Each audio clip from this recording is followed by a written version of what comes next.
Philosophers and historians, of course, have argued for millennia about whether or not history actually repeats itself, but Mark Twain probably got it right when he said history doesn't repeat itself, but it does rhyme.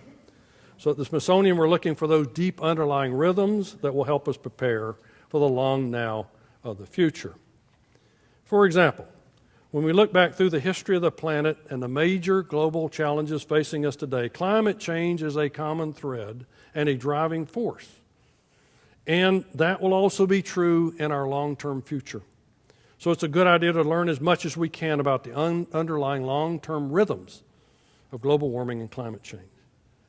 Predicting the future of global warming, unfortunately, is still an inexact science, and the patterns and impacts of climate change are not well understood.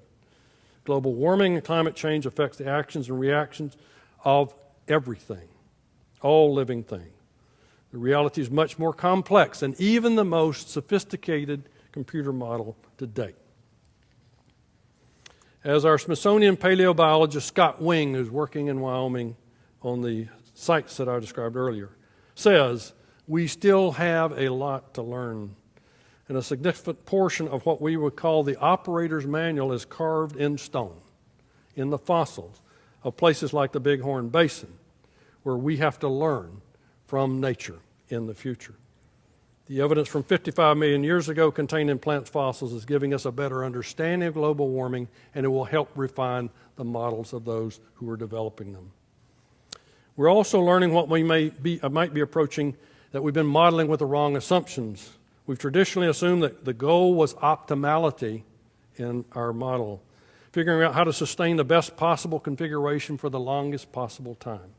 But the Paleocene-Eocene thermal maximum implies, and others, that we should be thinking about different assumptions.